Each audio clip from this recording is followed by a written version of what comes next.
Bismillahirrahmanirrahim. Assalamualaikum warahmatullahi taala wabarakatuh. Saya Teten Syahabudin, kelas B1, mahasiswa PJJ PAI UIN Syekh Nurjati Cirebon.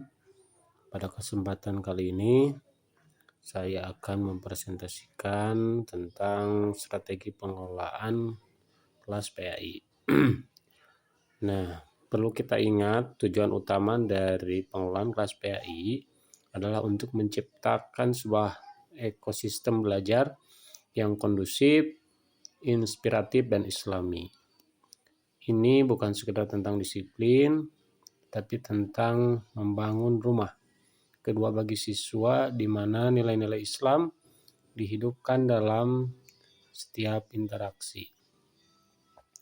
Nah, mari kita bahas satu persatu. Yang pertama, membentuk budaya kelas Islami. Ini adalah fondasi dari semua strategi. Budaya kelas Islami berarti menjadikan nilai-nilai dan adab Islam sebagai napas dalam setiap aktivitas di kelas. Nah, tujuannya adalah menciptakan lingkungan yang baik, yang secara Islami atau secara alami mendorong siswa untuk berperilaku secara Islami. Nah, cara penerapannya yang pertama, pembinaan spiritual atau habituasi. Yang pertama, doa.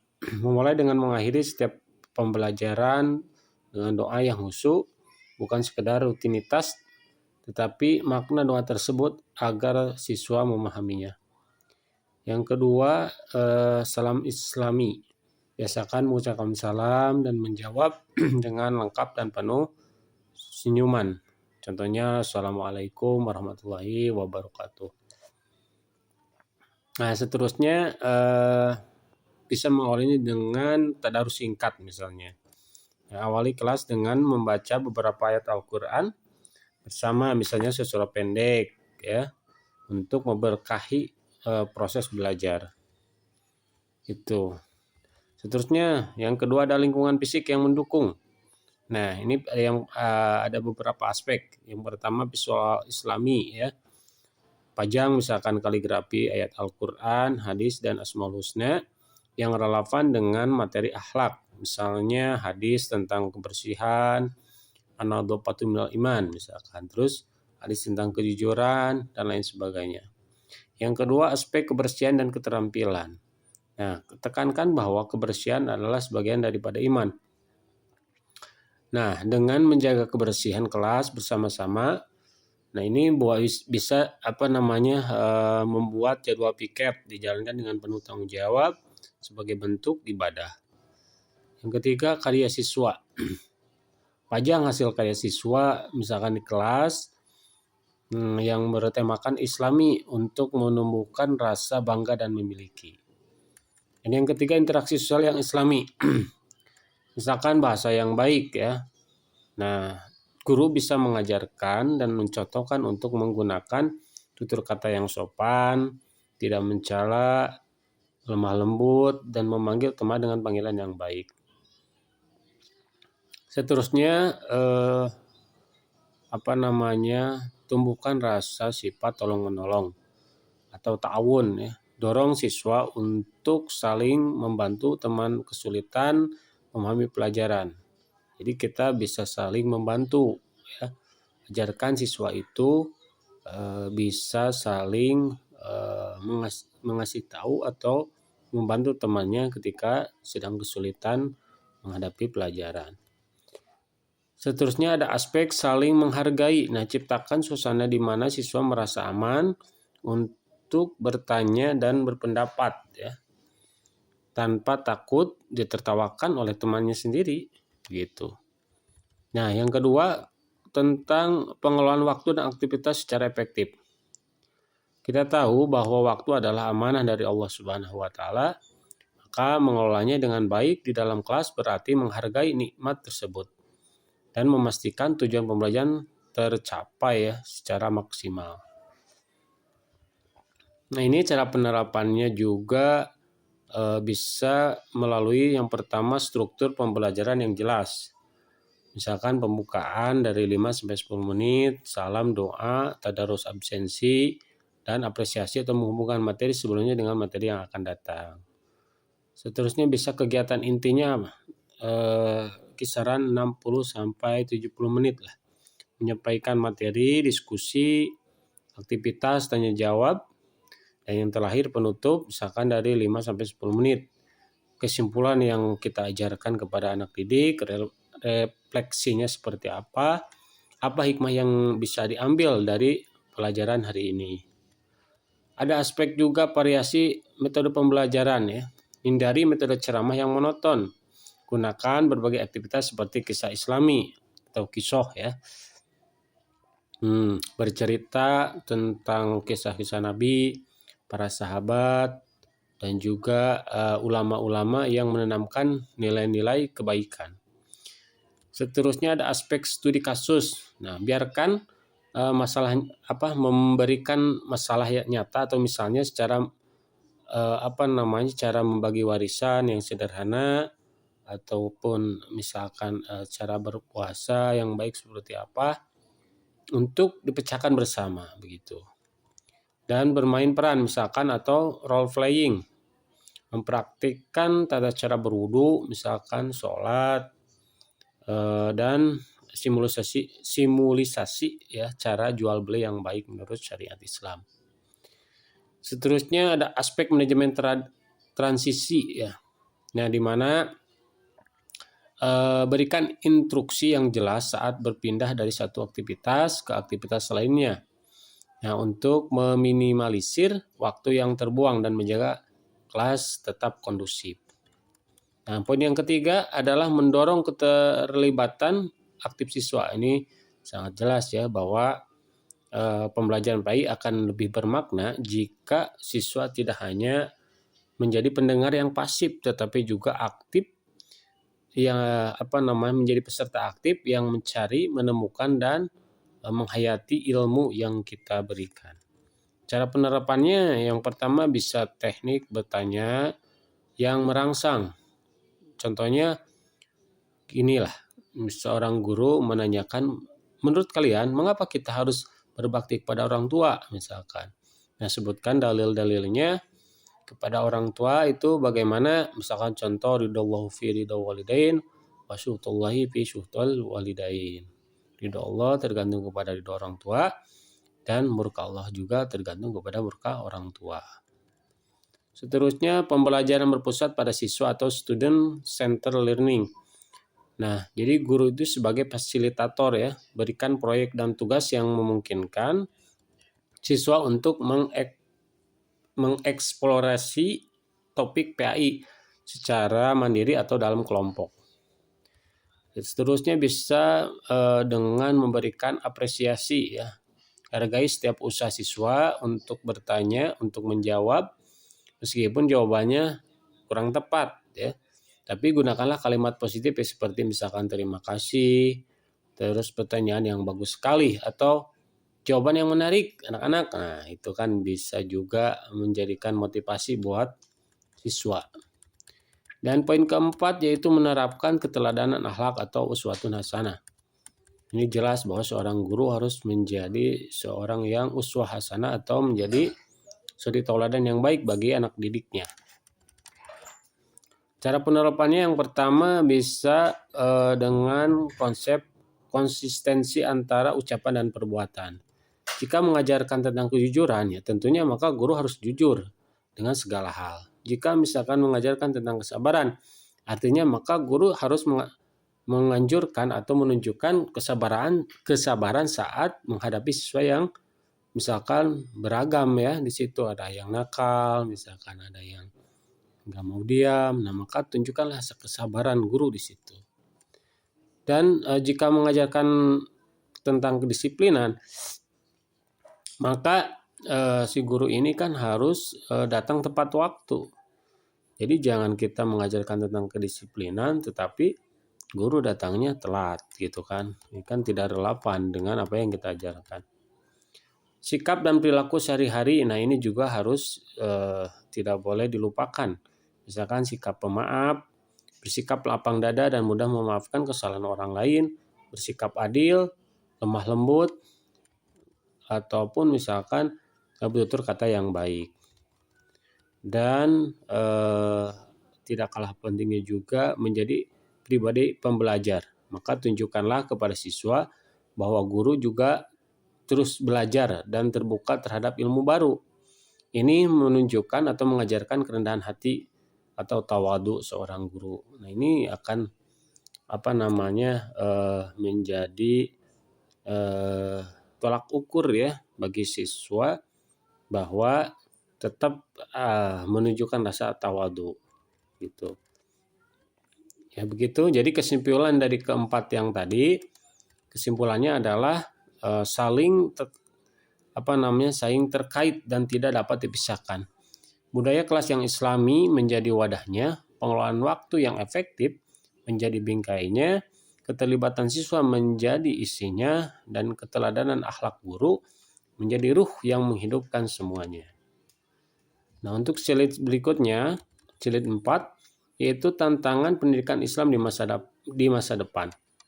Pendidikan Islam di masa depan memang dihadapkan pada persimpangan antara melestarikan nilai-nilai fundamentalnya dan beradaptasi dengan perubahan dunia yang sangat cepat ya.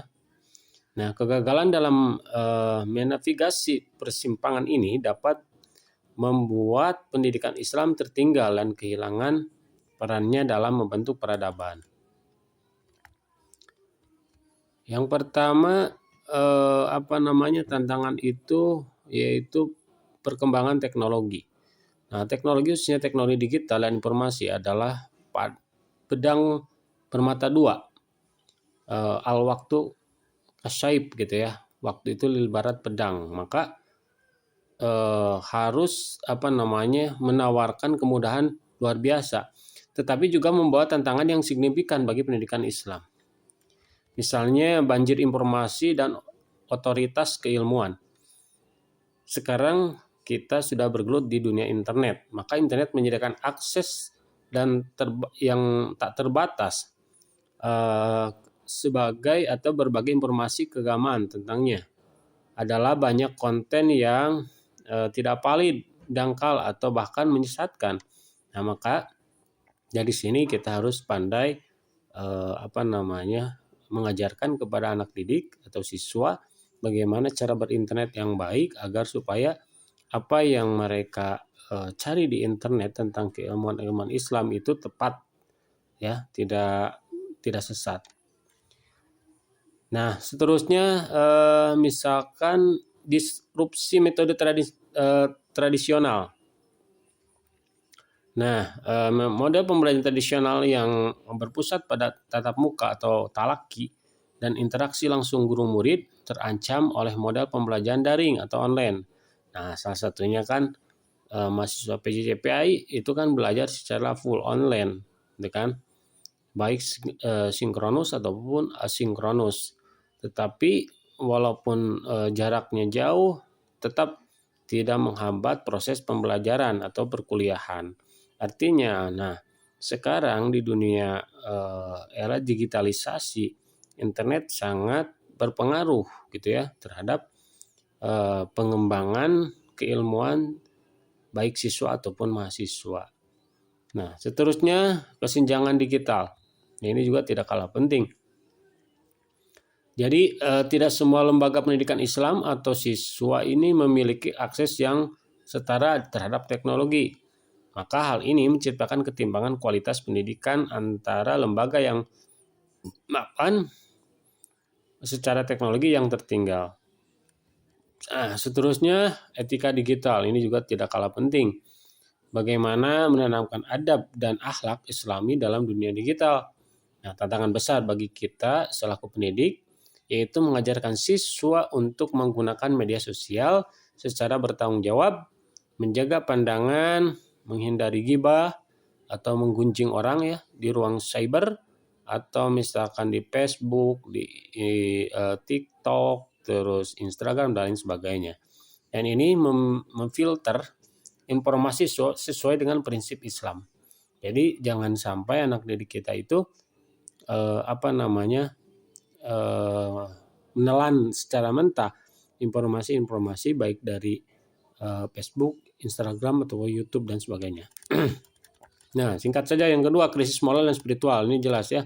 Di tengah kemajuan yang material, banyak masyarakat modern justru mengalami kemunduran ya, kemunduran moral atau didekansi dan kekosongan spiritual. Ini menjadi tantangan inti yang harus dijawab oleh pendidikan Islam. Jadi begitu ya.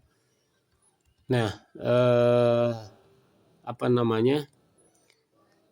penjelasan yang lebih mendalam tentang pendidikan Islam itu sendiri, misalkan yang pertama ada yang disebut dengan hedonisme dan materialisme. Budaya populer seringkali mempromosikan gaya hidup yang berfokus pada kesenangan sesaat atau hedonisme ya. Nah, dan mengukur dari materi atau materialisme. Nilai ini bertentangan langsung dengan konsep zuhud ya, qanaah atau merasa cukup. Dan orientasi ke bagian akhirat dalam Islam, pendidikan Islam ditantang untuk membentengi siswa dari gaya hidup ini. Ini jelas sekali ya. Yang kedua,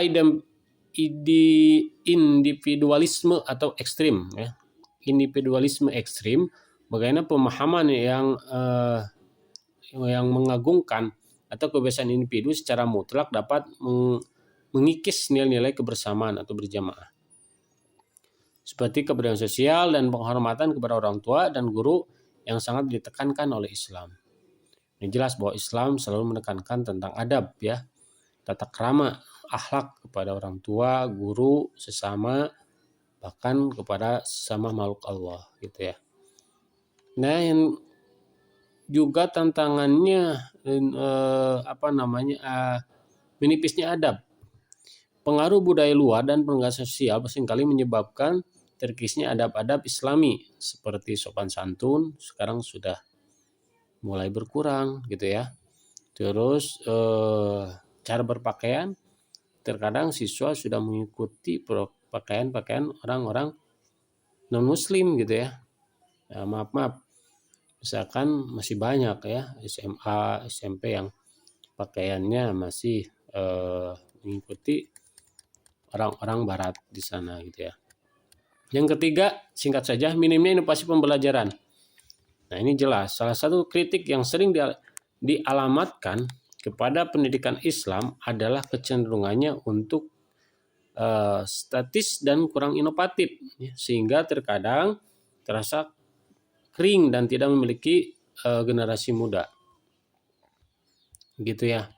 Jadi metode pengajaran monoton, banyak praktik pengajaran PAI masih terjebak pada metode ceramah satu arah dan hafalan atau rote learning ya. Nah, metode ini kurang mampu merangsang kemampuan berpikir kritis siswa ya. Jadi kurangnya kemampuan berpikir kritis, kreatif, dan memecahkan masalah atau problem solving ya pada siswa. Seterusnya, kurikulum yang kurang kontekstual. Materi ajar terkadang disajikan secara formatif dan terlepas dari realitas kehidupan modern yang dihadapi oleh siswa. Maka pendidikan Islam ditantang untuk mampu membumikan nilai-nilai Al-Quran dan hadis secara konteks gitu ya. Isu-isu kontemporer seperti lingkungan hidup, keadilan sosial, ekonomi, digital, dan kesehatan mental. Dan juga keterpisahan ilmu atau dikotomi. Nah, maka adanya anggapan yang memisahkan secara tajam antara ilmu agama dan ilmu umum. Tantangan besarnya adalah mengintegrasikan keduanya, menunjukkan bahwa prinsip tauhid relevan dan biologi, fisika, ekonomi, dan semua cabang ilmu pengetahuan.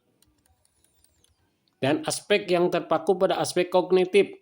Nah, ini sistem penilaian seringkali hanya mengukur kemampuan siswa dalam menghafal dalil misalkan atau definisi, namun kurang mampu mengukur perubahan sikap, akhlak, dan pengalaman ibadah dalam kehidupan siswa sehari-hari. Nah, ini terkadang guru itu hanya menilai pada aspek kognitifnya saja, akademisinya saja. Padahal bukan hanya itu, tetapi juga sikap, akhlak, dan pengalaman ibadah siswa juga itu harus menjadi penilaian tersendiri. Dan yang keempat, globalisasi budaya. globalisasi membuat batas-batas budaya antar negara menjadi kabur ya, di mana arus budaya asing, terutama budaya barat, ini masuk dengan deras melalui film, misalkan musik, internet, dan media sosial, membawa serta nilai-nilai yang tidak selalu sejalan dengan Islam. Ini jelas. Maka di globalisasi budaya ini, kita juga seorang pengajar atau guru harus bisa menunjukkan atau memberikan arahan kepada siswa agar tidak terjerumus ke dunia-dunia era globalisasi yang budaya yang memang semakin sini itu semakin semakin merajalela atau semakin canggih ya. Nah, mungkin kesimpulannya dari 4 poin yang tadi, menghadapi tantangan-tantangan ini, pendidikan Islam di masa depan tidak bisa lagi berjalan seperti biasa. Maka ia menuntut adanya ijtihad pendidikan, sebuah upaya sungguh-sungguh untuk melakukan pembaruan dan inovasi. Tujuannya adalah melahirkan generasi muslim yang memiliki akar akidah yang kokoh, keluhuran akhlak, penguasaan ilmu pengetahuan dan teknologi, serta kemampuan untuk menjadi rahmat bagi seluruh alam atau rahmatan lil alamin di tengah-tengah kompleksitas zaman yang sekarang ini semakin canggih ya. Mungkin dari saya segitu saja. Demikian, Allahumma fiq ila aqwamit thoriq. Wassalamualaikum warahmatullahi wabarakatuh.